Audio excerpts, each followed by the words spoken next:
Salut à tous, de retour sous le soleil de Riga. On prend beaucoup de plaisir à être ensemble déjà et à avoir du bon basket lors de cet Eurobasket en Lettonie. On va essayer de débriefer ce qu'on a vécu hier soir. Il y avait deux quarts de finale et deux premiers. On a vu du spectacle, une belle ambiance. Mais avant de parler de tout ça, on a beaucoup de choses à vous dire. Je vous donne le sommaire. Les deux quarts de finale, la demi-finale entre la Turquie et la Grèce, puis ensuite un débrief de ce qu'on est en train de vivre. Il y a du padel, il y a du undercover. Et il y a aussi d'autres trucs que je vous raconterai un petit peu plus tard. Comment ça va les gars Erwan d'abord. Bah écoute, ça va très bien. On est content de te retrouver un petit peu en pleine forme. Hein. Ça y est, c'est reparti. Et toi, On est ça va content de te retrouver en pleine forme. Je suis en pleine forme. Écoute, on est très content. On passe des merveilleux moments. C'est vrai qu'on est content de te retrouver. Tu as beaucoup souffert. D'ailleurs, tu as perdu quelques kilos. Tu es à lesté de quelques kilos. Alors, je vais vous faire une les précision. médicaments, Quand même. les temps, fait. Alors, sachez que j'ai reçu beaucoup de messages. Donc, déjà, merci beaucoup. Je comprenais pas pourquoi au début. Parce que il m'est rien arrivé. Juste, il fallait que je bosse. J'avais un petit rendez-vous avec la FIBA. On est parti là-bas avec Thomas Larokis qui est arrivé. Et eux en ont profité pour me charrier. Donc, merci pour tout le Deuxième monde. version, alors. Là. Ah ouais. Deuxième version. Parole contre parole, comme on dit. Parole. Bref, parlons de basket. C'est quand même plus intéressant. Ah, d'abord, padel d'abord. Non, Padel, c'est en fin d'émission. On est là pour parler de basket. Ouais. Le côté éditorial doit prendre le dessus, Stephen. Pourtant, Pas comme sur d'autres vidéos. J'ai fait quelques belles banderas. Très bien. Parlons du premier match, du deuxième quart de finale d'hier soir. Celui qui nous intéresse entre la Lituanie qui est accueillie, entre guillemets, ici en Lettonie, la Grèce. Je veux avoir vos premières impressions, messieurs, sur l'atmosphère et sur le match qu'on a vécu. C'est pour ça qu'on aime le basket, en fait. Ambiance exceptionnelle. Vraiment, on a vu un joli éventail face à la Lettonie et puis là face à la Grèce, le public lituanien exceptionnel, quasiment rempli toute la salle à eux-mêmes, puis cet hymne national qui nous régale avec Steph. Vraiment, ils nous ont mis les frissons, les Lituaniens. Une très belle première mi-temps et puis après ils ont été rattrapés par plein de choses. On va y revenir, mais en tout cas la plus belle ambiance qu'on a pu connaître depuis le début de cet Euro. Ouais, et puis moi ça fait des frissons. C'est peut-être un des plus beaux matchs en termes de passion, d'émotion et d'ambiance que j'ai pu vivre dans une salle. Cet hymne national fantastique et puis ce début de match dont on va parler qui a mis les Lituaniens dans une ambiance exceptionnelle. Avec Erwan dans ce gradé, on disait on est en train de vivre un beau moment. C'est des grands moments de plaisir de pouvoir assister à ce genre de rencontre. C'est pour ça qu'on dépense 40 000 euros pour venir ici à Riga, clairement, et pouvoir vivre des. On verra le détail des dépenses quand même. Ouais, peut-être qu'hier matin, j'ai un peu dépensé un peu trop. En faisant du shopping, je vous donne le score final avant de dérouler le match. Les Grecs se sont imposés 87-76. On aura le temps de rediscuter de beaucoup de choses, même l'adresse à 3 points. Il y a des choses sur lesquelles on pourra revenir. Mais parlons du début du match. Ambiance de ouf, et puis un 7-0 initial pour la Lituanie. Alors, je ne vais pas dire que j'y ai cru parce qu'on connaît trop bien notre sport, mais le début du match nous permet de se dire qu'on va avoir un match au moins serré face à une équipe qui était supposée moins forte. C'est bien la Lituanie. Ouais, le début de match, ils ont fait le début de match qu'il fallait, les Lituaniens, vraiment, portés par ce public-là. On l'a senti, ils ont vraiment joué un rôle pour le coup, le public. On a senti les Lituaniens vraiment avoir des ailes sur le début de match. Le tir à 3 points dans le corner qui fait exploser la salle, les ballons sur Jonas Valanciunas dès le début du match qui nous a impressionné hier soir par sa puissance, par sa technique aussi. Et donc oui, ce début de match quasi parfait des Lituaniens, ils avaient besoin de ça, même si ça n'a pas suffi. Ouais, puis Valanciunas, s'il te plaît, parce que la première mi-temps, c'est vraiment, c'est lui qui est le centre de tout. Déjà, beaucoup d'attentes et de curiosité sur savoir comment allait être coaché Valanciunas, puisque sur le huitième de finale, il joue 12 minutes à peine, il démarre pas la rencontre. Là, il démarre directement, et tu sens que on va axer sur lui, puisque la Grèce avait fait le pari de mettre Yanis sur le poste 4 lituanien, et c'est ce Blažević et c'est Dinos Mitoglou qui devait se coltiner Jonas Valanciunas. On avait la chance d'être assis en salle de presse à 5 mètres de toutes les prises de position post-up de Jonas Valanciunas. Et là, on a vu une puissance extrême se dégager de Jonas Valanciunas sur les prises de position, sur le ballon dans les mains. Il est monstrueux, des épaules. Moi, j'ai rarement vu un mec comme ça. Alors, il y a Yanis dans un autre registre, mais sur du post-up, sur un poste 5 pur et dur, un peu à l'ancienne. Valanciunas, ça fait longtemps que je n'avais pas vu une domination comme ça, physique, athlétique, se dégager un sentiment de puissance extrême de Jonas Valanciunas. Et puis là, ce petit toucher, je veux surtout pas qu'on. Ce petit toucher, le toucher de fait, je dis pas que ça va faire je rajoute à ça. Mais c'est vrai qu'on a vu un magnifique duel intéressant. Le choix de Spanoulis de mettre Mitoglou dessus, qui est un 4-5, mais qui est très au large. Honnêtement, Mitoglou hier, alors il prend 4 fautes rapidement dès le début du quatrième quart-temps, mais j'ai envie de dire bravo chef.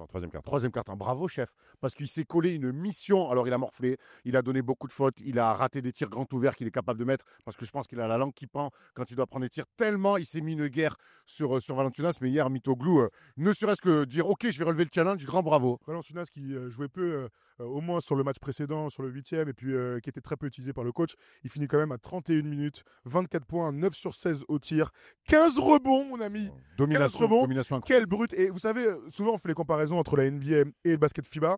Et les joueurs NBA le disent, quand on dit le basket international est plus féroce, plus brut quelque part dans ce contexte-là. On l'a bien senti hier. Il y a des fautes sifflées, on en reviendra sur l'arbitrage qui a été un peu à l'avantage des Grecs. Mais Valanciunas en NBA, en fait, tu peux pas jouer comme ça quelque part. Il y a toujours des fautes, des simagrées. T'as pas le droit en fait de jouer aussi brutalement que Non, ça. t'as pas le droit. Et puis le jeu NBA aujourd'hui est plus fait pour donner le ballon à un mec en bas et qu'il le monopolise pendant 7, 8, 9, 10 secondes. Il n'y a plus ça. Et c'est pour ça peut-être que son rôle a dégringolé au fur et à mesure des années.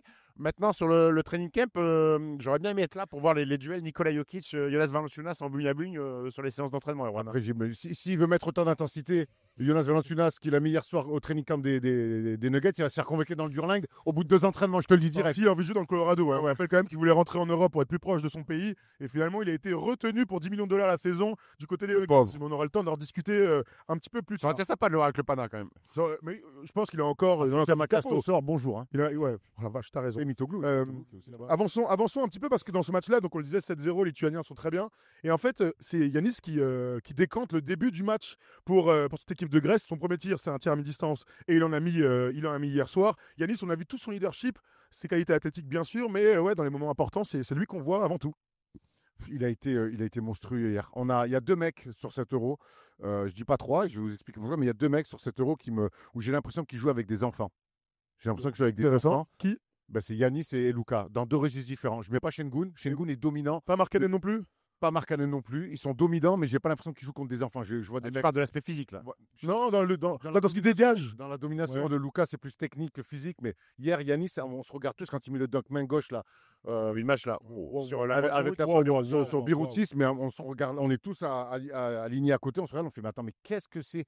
C'est un monstre et je trouve qu'il a été plutôt patient aussi hier parce que son début de match, il lui donne le tir, il rate le premier où il est très court à mi-distance et puis après, il se laisse rentrer tranquillement dans son match, il force rien. Et de manière générale, j'ai trouvé que les Grecs avaient laissé passer l'un des seuls temps faibles qu'ils ont eu dans le match, ça a été sur les 4-5 premières minutes et puis petit à petit, ils sont rentrés dans le match et ils ont réussi à reprendre le contrôle du match et ils le lâcheront jamais. Il mène de 5 à la fin du premier quart-temps, donc ça va dans ton sens. Mais c'est l'avantage pour une équipe comme la Grèce d'avoir Yanis certes, mais d'avoir des garçons comme Kostas Loukas ou Papanikolaou qui, des ambiances comme ça, connaissent sur des Final Four, Tout à fait. des moments creux sur un début de match, connaissent, se laissent pas envahir par ce mauvais moment de 3-4 minutes. Les mecs, ils savent comment jouer au basket, ils savent gérer le tempo, ils savent qu'un match est très long et ils les remettent dedans. On parlera de Papanikolaou et Loukas qui ont été très bons aussi, mais c'est vrai que l'impression visuelle dégagée par Valanciunas et par Yanis Antetokounmpo, c'est délirant en fait. C'est délirant. Hier, je disais aux gars, en discutant pendant le match, je disais en fait, tu as parlé de Luka. Luka, pour moi, est le joueur le plus fun à avoir joué aujourd'hui dans le basket mondial.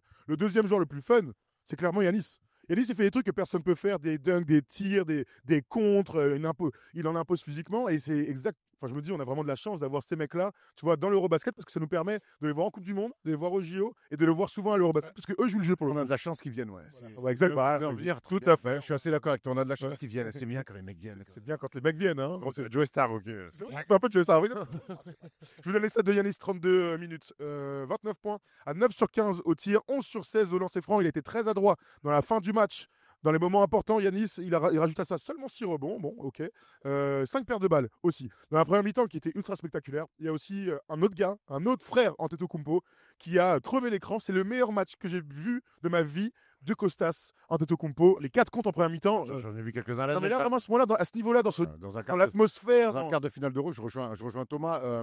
Domination et impact défensif, surtout. D'abord, ouais. Au relais de Mitoglou, qui a été en souffrance physique et un petit peu sur les fautes. Il a amené des très très bonnes minutes. Il s'est signalé très vite par de l'activité au rebond, par du contre en second rideau. Le premier qu'il met, il le met sur notre ami là, qui fait un match dramatique. Il met un smash de Toubilis. Il met un smash de volleyball d'entrée qui va dans les tribunes directement. Petit pénis hier. Exactement, c'était Tipenis, il s'appelle Tipenis. Azuelos, Tubelis, mais Tipenis hier. Et sur 10 en 12 minutes. 0 sur 10, moins 9 des Vals. Mais en tout cas, oui, l'énorme impact de comment il s'appelle, Kostas. Après, de toute façon, chez les Grecs, il n'y a pas grand monde qui est passé au travers. On pourrait parler de Dorsey qui fait un petit match, mais qui ne fait pas non plus un mauvais match. Oui, il passe pas à mais côté. tous les Grecs ont été bons. Oui, et puis, enfin, le petit match de Dorsey est compensé par le fantastique match du nouveau joueur du Pana, Toliopoulos, là, Les 17 ans. brièvement passé par Boulazac. Lui, propreté absolue. Hein. Il ne risque pas de re-signer à Boulazac de non, ça c'est sûr. Il a signé 3 ans au Pana. Je pense qu'il est bien dans son pays. Tu passes en dessous des écrans, il se lève, il punit. Mais 3 filoches dans le deuxième quart. Dans le deuxième quart, il met quart, 3 énormes à 3 points. Il est propre, il est sûr. Il n'y a pas un joueur. Et puis, c'est vrai que l'impact de Kostas Antetokounmpo, c'est une équipe qui est très au sol, hein, les Grecs. On l'a vu contre la France en préparation, qui subissent un peu parfois sur les qualités athlétiques, sur les postes extérieurs. Et lui, Yanis, amène ce côté au-dessus du cercle, hors norme, qui leur permettent aujourd'hui d'être demi-finalistes de l'Eurobasket. Il y a eu des duels dans ce match-là, évidemment. Les meneurs de jeu, tu as parlé de Sloukas. Les meneurs, les arrières grecs ont dominé. Parce qu'en face, notre ami Arnas Velika, absolument, qui donc est titulaire maintenant. Un bon match. Hein. Alors, je veux qu'on en parle, parce que Yakubaitis s'est blessé dans les matchs de poule, ce qui est une catastrophe. Donc le meneur backup, le cousin d'Erwan, un autre chauve, Alex Caruso, qui était exceptionnel, pour lui surtout. Alex Caruso, ça. Tout à fait. Je l'ai trouvé minable dans le jeu, mais par son adresse. C'est sévère, bro. Ah non.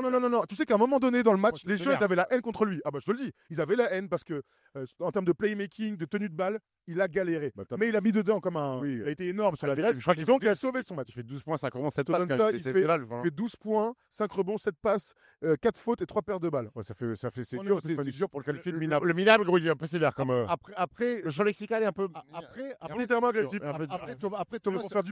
Thomas sur le, je trouve qu'il met des tirs quand même importants qui arrivent à maintenir un peu d'espoir chez les Lituaniens. Voilà, notamment. Après, il met en place des choses qui sont où les Grecs s'adaptent rapidement. Ce système qui est un bon système et qui a été joué 1 fois, 2 fois, 3 fois, 4 fois, 5 fois, 10 fois d'affilée pour les trouver Jonas poste bas. Bon, au bout d'un moment, on a tous compris. Donc lui, il a quand même été aux ordres. C'est une équipe quand même académique qui a surtout été rattrapée justement. Et c'est un peu paradoxal. J'ai envie de faire l'inverse des Français, c'est que les Français, il y a des qualités athlétiques, ça court, mais il n'y a pas d'académie. Alors que les Lituaniens, hier, en fait, ils n'ont que l'académie. Ils ont été rattrapés par un manque de talent supérieur et par un manque de shooters aussi. C'est assez rare, il faut le dire. Les Lituaniens, ils n'ont plus de shooters dans leur équipe. Et hier, ça s'est vu. D'ailleurs, sur la compétition, ils envoient pas mal de 8-22 hier à 36%. Il y a beaucoup de préconçus en disant les Lituaniens, c'est tous des shooters. Regardez les stats sur ce tournoi. Je crois que c'est une des pires équipes sur le tir à 3 points. Hier, ils ont loupé énormément, mais finalement, le pourcentage il reste quand même meilleur que nos Français sur le 8e de finale contre la Géorgie. Mais ils n'ont plus de spécialistes du tir comme ils ont pu avoir par le passé. Alors, ils ont des mecs capables de mettre dedans. Mais c'est vrai que à l'image des Lettons sur le 8e de finale, où tu es obligé que tout le monde fasse un très bon match. Il y a des mecs qui passent au travers. Tchoubélis, c'est le héros du 8e de finale. Je crois qu'il fait quasiment 30 d'évaluation. Hier, il passe au travers. Il a retué le passeport à la fin du match. Hein. Et tu es obligé. Ils ont un backup meneur, Norman Tass. Tu sens que lui, c'est pas un shooter, parce que combien de fois il est tout seul, mais il veut pas se lever. C'est un mec qui est dans la percussion. Mais quand vous jouez les Kostas Antetokounmpo, les Yanis Antetokounmpo, sur la percussion, vous n'avez pas 1m20 de détente. C'est beaucoup plus compliqué d'exister. Mais c'est vrai qu'il y a une vraie académie de jeu. C'est des bons basketteurs. Les timings sont respectés. Il y a des vraies pauses d'écran et tout ça. Mais parfois, il faut un petit peu plus de talent supérieur qu'ils n'ont pas comparé aux joueurs grecs. Et ça, c'est quelque chose qu'on voit dans cette Eurobasket et qu'on voit ces dernières années. Ce sont les équipes avec des superstars et un bon collectif qui vont loin, qui vont prendre des médailles. Mais bon, on en parlera pour la demi-finale face aux Turcs pour les Grecs. Je le disais donc, les duels des arrières avec un Sloukas qui finit à 11 points, 4 rebonds, 4 passes, 14 dévals. Je peux vous donner qui tout à l'heure, tu as dit Papa Nicolaou qui fait un match d'ancien et met 2 filoches. Remettre un peu la salle en feu. 3 points, c'est la climatisation. C'est intéressant quand on cite ces deux mecs-là, Sloukas, Papa Nicolaou, qui hier font un bon match.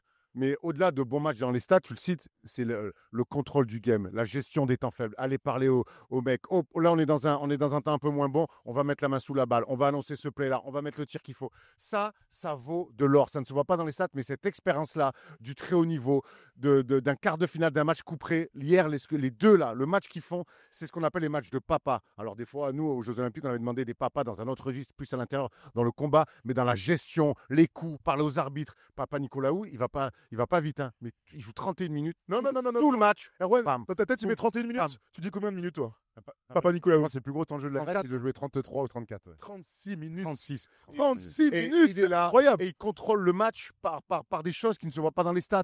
C'est-à-dire là, il parle aux arbitres, il parle aux mecs en face, il met des coups, il s'oublie jamais défensivement, il met des branlées à ses coéquipiers quand il se trompe sur des rotations. Enfin, c'est ça le leadership. Quand tu parles de, moi j'aime bien regarder les attitudes. Lucas à un moment donné il est sur le banc, c'est Kalitzakis qui est sur le terrain et qui met des pressions défensives parfois non nécessaires, sanctionnées par des fautes. Lucas, bon, il rentre sur le terrain, il va attraper en disant qu'est-ce que tu fais, gros? T'as pas besoin de mettre autant de pression. Tu leur donnes des fautes, tu leur donnes des lancers francs. Papa Nicolaou, il y a un mismatch, il défend sur Valanciunas poste bas. Mitoglou vient attraper, mais la trappe elle est pas bonne. Il lui met une branlée de l'espace. C'est des mecs qui se traitent Lucas et Spagnulis, les deux sont capables de mettre des branles. Il donne une lettre côté là, à 3 points. il a détruit. Il s'est fait détruire. Ah ouais. Et personne bronche. Bah après, quand tu respectes la hiérarchie, le coach et tout ça, c'est toujours plus simple de se taire dans ces moments-là. En tout cas, je le disais tout à l'heure, en victoire 87-76, on se disait pendant le match, les Grecs vont devoir sortir une grosse performance collective pour passer. Ils ont assuré l'essentiel, t'encaisses moins de 80 points, t'es à presque 90 points marqués, tes stars sont au rendez-vous. Tu te fais presque pas peur. Heureusement qu'ils ont fait un écart. Heureusement. Ils peuvent piller la rencontre bien plus tôt. Oui, tout à fait. Yanis, qui est un joueur monumental par les chiffres, parfois, je trouve même trop intelligent, trop altruiste, parce qu'il va là où le jeu lui donne.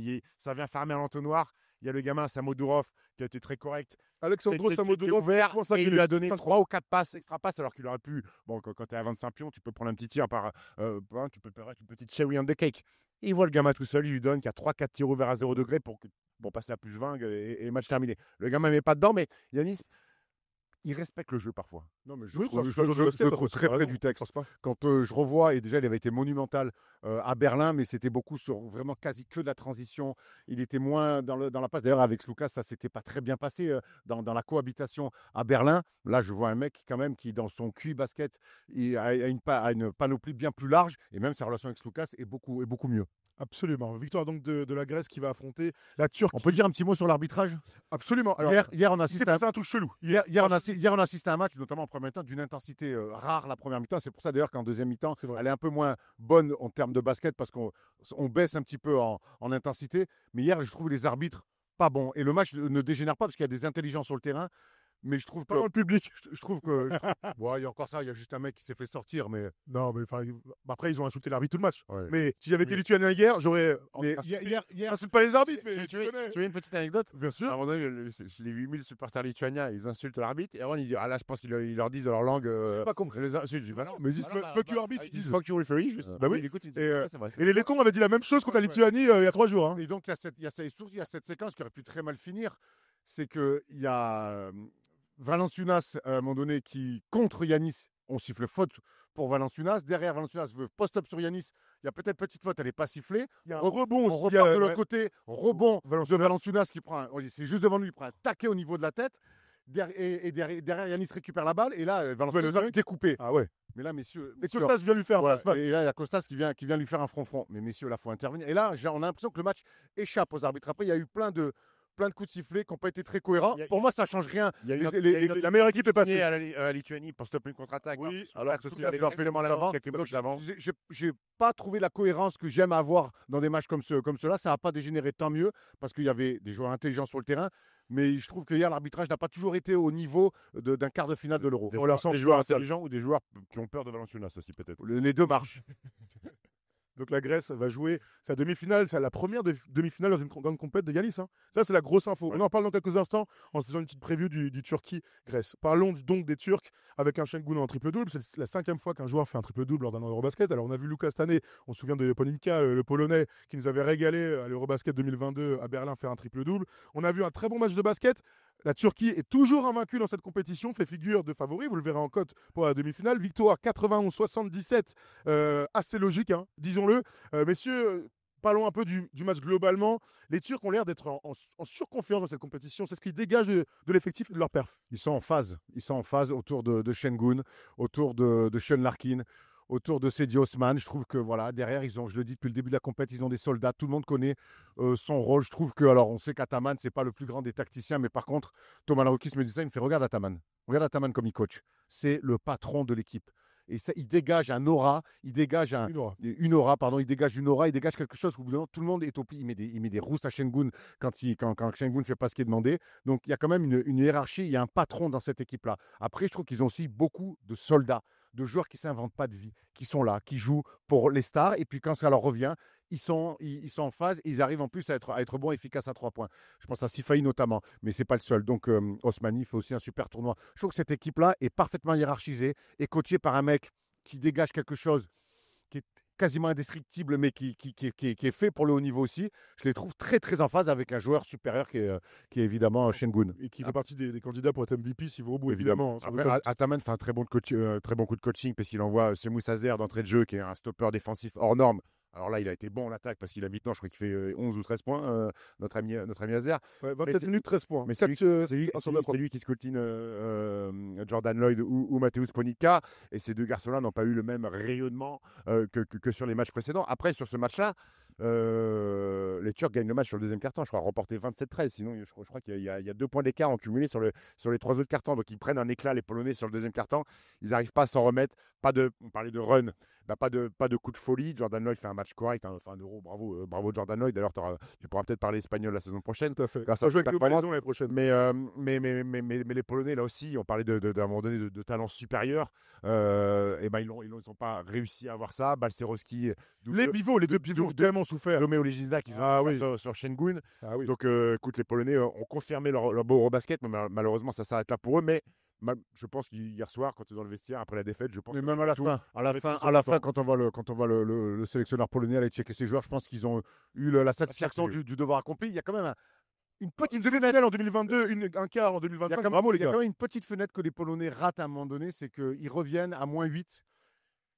Rebond de Legiznak, donc ballon pour revenir à -6, il reste 6 minutes. Et là, Doumé qu'on adore, il fait un outlet. Passe D sur un Turc, derrière passe Azer pour Azer qui met à 3 points et là le coup d'Azer. Voilà, et là pour le coup c'est un peu un turning point dans ce début de Money Time qui n'en sera pas vraiment un, mais là cette passe après l'outlet de Dominique ça il est dur. Ça arrive au plus grand, hein. Yanis a bien envoyé la balle en tribune sur une c'est vrai, à la fin. T'as bien arrangé dans tes pronos. C'est vrai, oui, donc on fera un petit point sur les pronos bien sûr. Hein. Il est content parce qu'il domine. Alperen Şengün, je le disais, en 30 minutes, 19 points, 6 sur 14 au tir. Une petite passe comme ça. Une passe exceptionnelle que vous avez tous vu sur les réseaux, magnifique, là, les gars de Hoopmakers font un travail formidable. La passe était exceptionnelle. Dommage que la fin de l'action soit nulle à chier, hein, disons-le très honnêtement. Une passe là-bas dans le corner pour un tir manqué, c'est là où dans le basket on est fort. Coupé au bon moment, la magie du montage comme on dit. Donc un triple-double avec ses 12 rebonds et 10 points. À noter quand même qu'il est à 0 points après 13 minutes de jeu. Ouais, mais il domine quand même. 19. Ah non, mais c'est 5 passes. 5 passes. Moi, ce que j'adore avec ces joueurs-là complets, c'est que Şengün, en fait, il commence le match, tu as raison, il marque pas pendant longtemps. Mais par contre, il domine le début de la rencontre par la passe. Et c'est que Jokic qui fait ça en fait. Voilà. Ou Luka qui est capable aussi de le faire. Mais il aime bien mettre des points. Oui, mais il est capable aussi de dominer un carton par la passe. Et hier, Şengün, il commence le match. Il ne marque pas de panier, mais il est ultra dominant par la passe. Et Jordan Lloyd est surexposé sur les aides. Il a pris une nombre de coupes dans le dos pour des dunks et des lay-ups. C'était assez flagrant quand même. Après, les Polonais d'Osman qui fait ligne de les Polonais sont toujours très hauts justement pour essayer de montrer à Şengün qu'il y a du monde. Et quand vous êtes très haut et que tu as des joueurs sans ballon, les Paul Lacombe turcs, là, ils se régalent à passer dans le dos et de se cacher comme des filous. Et quand vous avez un passeur hors pair comme Şengün, c'est sanctionné. Il y a un deuxième point important, c'est qu'à un moment donné, c'est un peu chaud. Shane Larkin met un énorme tir à 3 points en déséquilibre. À 0 degré qui finit de dire aux Polonais merci, vous avez fait une belle compète. C'est l'heure de rentrer à la maison. Et Korkmaz aussi à noter parce que. Mais dedans, hein. Encore heureux, sinon ils jouent en N3. Hein. Hier, on discutait tous ensemble parce que Korkmaz, on est là, on dit évidemment, il a joué 4 matchs à Monaco, c'est très mal passé, il était hors de forme. On n'a jamais compris pourquoi il avait été prolongé autant de temps aux Sixers. Il a quand même joué 7 ans à NBA, ce mec-là. Incroyable. Et hier, il était bon, il met 10 points, dont 2 énormes filoches dans des moments où les Polonais avaient peut-être une chance de revenir. Donc, crédit à lui quand même. C'est sa qualité, il met 2 filoches dans le corner, ça ne changera pas mon avis sur lui. Tout à fait. Kenan Sipahi, là, 11 points, ça fait partie des petites inventions de joueurs de ce tournoi là. Les petits de l'euro là. Prof d'escalade, très bien là, bravo. Belle coupe de cheveux. Avec de la magnésie sur les mains, nickel. Bon baudrier à sa taille. En tout cas, bravo aux Polonais. Je ne veux pas dire aujourd'hui, hein, d'accord. La paroisse, c'est elle qui commande, hein, ok. Donc les loulous, vous êtes aux consignes. Hein. On a quand même dans ce match-là 1, 2, 3, 4, 5, 6, 7 joueurs à 10 points au plus. C'est une très belle équipe. Le collectif des Turcs, je le rappelle, ils sont invaincus. Bon, en tout cas, bravo à la Pologne qui nous a régalé pendant ce tournoi. Bravo à Jordan Lloyd qui a été excellent et Ponica qui confirme qu'avec son maillot est un vrai joueur de basket. On se projette un peu sur la demi-finale, messieurs. Alors aujourd'hui, là, vous regardez la vidéo, on est mercredi. Il y a le Allemagne-Slovénie et il y a le France-Serbie plutôt. le Géorgie. Le Géorgie-Finlande qu'on va pouvoir tous regarder ensemble. On fera un débrief demain dans les studios de la FIBA. Ils nous ont invités. On va en profiter pour arrêter les plans avec... Voilà, les plans pour les gens qui nous regardent en audio. Oui, il y avait une poubelle. Oui, il y avait une poubelle sur le premier jour. Il y a des mecs en short. Et des mecs en short. Et demain, il pleut. Hein. Demain, c'est parapluie. Et demain, on est au studio. Merci, Evelyne Delia. C'est vrai, tout à fait. Parlons de la demi-finale. Et je vous ai proposé 3 clés. Trois clés pour ce match entre donc la Turquie et, et la Grèce. Alors déjà, on va parler des deux stars. Est-ce que vous avez, vous pourriez mettre une tendance sur qui va dominer à l'intérieur entre Şengün et Yanis? Évidemment, cette question est difficile. J'adore ce que fait Şengün, vraiment, mais aujourd'hui, trouver un mec qui peut dominer Yanis à l'intérieur, pour moi, c'est impossible. Voilà. Ah ben, très bien, je vais ouvrir le débat. Pour moi, aujourd'hui, Yanis peut se faire concurrencer, c'est pas le mot que je veux lancer. Je suis pas sûr que les deux soient en bugne à bugne parce que je pense que Yanis, ils vont pas l'exposer à défendre sur Şengün. Ah mais, je parle pas de match-up, je parle de... Qui va faire le meilleur match des deux, quoi? Qui va s'en sortir le mieux? Hier, Valanciunas, il fait un match d'exception. Il est quasiment en bugne à bugne avec Yanis. Il y a eu des moments où c'était face à face, c'est vrai. Il y a eu des moments, mais il y aura des moments avec Şengün et Yanis qui seront face à face. Valanciunas est capable de... C'est Mitoglou et Kostas qui s'envoient le plus souvent sur... D'accord, parce que je te dis que Yanis, il va pas s'envoyer Şengün. Ah non. Et bah donc Şengün, il va pouvoir détruire Mitoglou. Vous voyez cette ambiance délétère, c'est comme ça tous les jours. Sur les stats, Şengün et Yanis. Je pense qu'aujourd'hui, faire des meilleurs stats que Yanis sur un match, c'est compliqué. Bon, vu vos réponses, c'était une très mauvaise question. Ça fait 24 et 15 hier. Très mauvaise question, je suis désolé. Donc je vais vous donner un peu de contexte à ce match parce que mes gars là, ils sont pas énervés. Je vous montre le face-à-face. Voilà le tableau. La Turquie donc, victoire contre la Pologne, invaincu sur la compète. Ils sont 3e, sont top 3 au point, à l'assist et au bloc aussi. Donc c'est des stats intéressantes. À 3 points, ils sont à 44%. 44% sur le tournoi, ça c'est un truc qu'il faudra suivre, bien sûr. De l'autre côté, une seule défaite contre la Bosnie dans ce tournoi, il n'y avait pas Yanis. Yanis a été reposé au premier tour et ça paye parce qu'il était excellent hier soir. Le pourcentage va être à surveiller à 3 points, évidemment, parce qu'ils sont à 39% sur le tournoi et 31% contre la Lituanie. Donc c'est un truc qu'on a ressenti dans le match face à la Lituanie. Si tu mets du monde dans la raquette, et c'est bien normal parce qu'il y a Yanis, ça va être aux autres, aux Dorsey, aux Sloukas, etc., de faire la différence. Est-ce que vous pensez que c'est ça la véritable clé de ce match? Après le chiffre à 3 points hier, je ne vais pas dire qu'il est trompeur. C'est Mitoglou qui est épuisé quand loupe 4 grand ouvert et c'est le gamin de 20 ans, Samodorov, quand loupe 4. Donc à eux deux, ils en loupent 8. Les autres, Toliopoulos, Papa Nicolaou. Puis ils les mettent quand il faut, quoi. Ils les mettent quand il faut. Maintenant, moi, je ne sais pas quoi penser de cette opposition-là. Ergin Ataman, qui coach le Pana, il a quand même beaucoup de joueurs dans son équipe en saison qui jouent en face.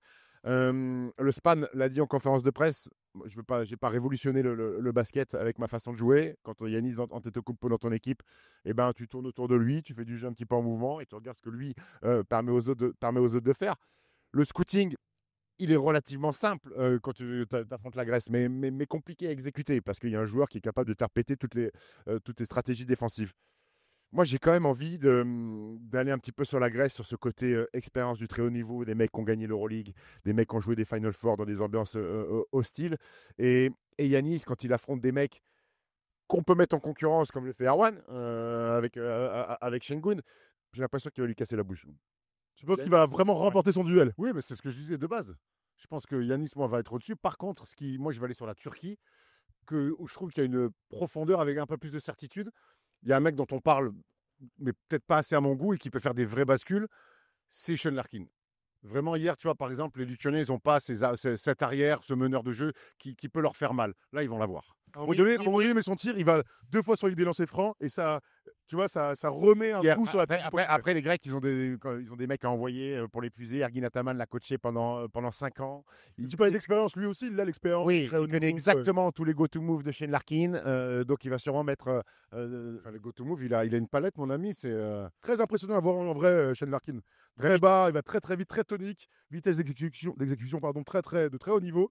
Alors je m'amusais à penser à Patty Mills hier sur certains moves, parce que c'est quand même des joueurs hors normes. T'as raison qu'ils ont des soldats à envoyer défensivement. On a vu hier mettre des grandes pressions sur les meneurs lituaniens, mais si ces mecs-là sont sur le terrain, c'est-à-dire que tu n'as plus Sloukas sur le terrain non plus. Donc Sloukas, on voit comment il est important sur le demi-terrain pour placer les mecs, pour mettre le ballon là où il faut. Donc ça va être... Pour Spanoulis, intéressant de trouver aussi le bon équilibre, parce qu'on sait que Sloukas, c'est pas lui qui va mettre des grosses pressions non plus sur Sean Larkin. Donc on va voir comment il va redistribuer ses temps de jeu aussi. Hier, ni Thanasis ni Larenzakis ne sont entrés sur le terrain. C'est une petite info que je peux vous donner. Je vous donne les cotes vite fait sur Winamax. Sachez que la Turquie est favori à 1,76, toujours invaincu, je le disais. 2 pour la Grèce.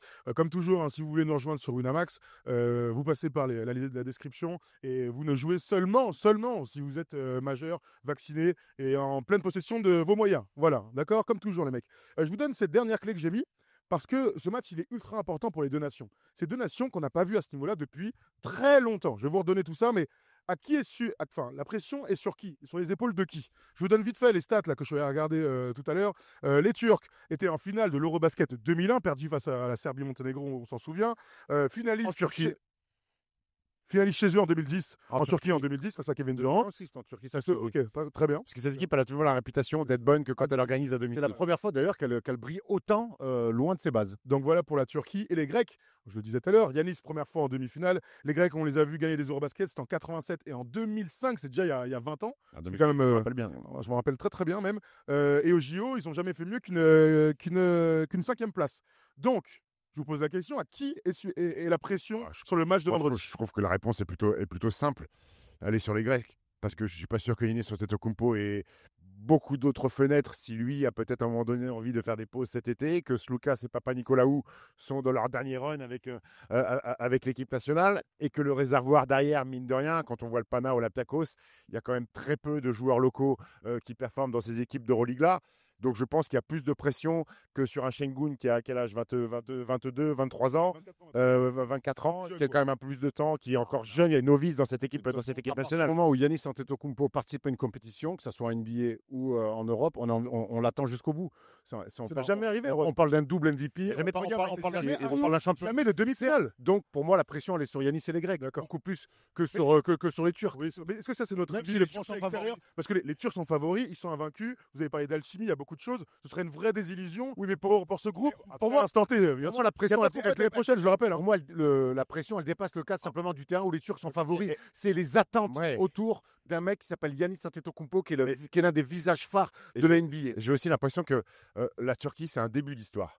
Avec Alperen Şengün, c'est un début d'épopée. C'est les fondations de quelque chose. Exactement. Que la Grèce, on est quand même plus sur, je ne vais pas dire que ça descend, mais on arrive sur une ossature d'équipe. On rappelle que Sloukas, c'est le moment et je ne suis pas sûr qu'il y ait de lendemain. La Turquie, j'ai l'impression que c'est une équipe qui est amenée à être sur les podiums, sur les compétitions qui arrivent. On est plus sur un début d'histoire, sur un début d'épopée, comme les Allemands il y a 4-5 ans, quand c'est dit, allez, pendant 5-6 ans, on est tous ensemble, on va au bout. Là aussi, peut-être sont aussi sur une génération qui touche à leur fin, on en reparlera avec Dennis Schroeder. Et j'ai l'impression que la Grèce, c'est peut-être maintenant ou jamais, parce que tu sais pas, une superstar NBA comme Yanis, à un moment donné, peut-être qu'il va dire, cet été-là, même s'il adore jouer avec ses frangins à l'équipe nationale, peut-être qu'il va prendre un peu de repos de temps en temps. Même s'il n'y a rien l'été prochain, il y a la Coupe du Monde au Qatar dans 2 ans. Pour se qualifier pour les JO de 2028 à Los Angeles, et là où je vous rejoins, c'est que tu as quand même Sloukas et Papanicolaou qui ne sont plus de première, sans leur faire offense, ils sont plutôt sur la fin. Ils sont plus en WWE, comme dirait notre ami Jacques Monclar. C'est quoi WWE? C'est quand tu as une nouvelle voiture, à l'époque, les matriculations qui n'étaient pas faites, c'était WWE. L'ancien, vache. Bravo, Dorian. Bravo à vous. En tout cas, on a vécu une vraie belle journée de basket. On espère avoir 2 grands matchs aujourd'hui. Alors le petit truc en moins, c'est qu'on aura a priori moins de supporters et moins d'ambiance.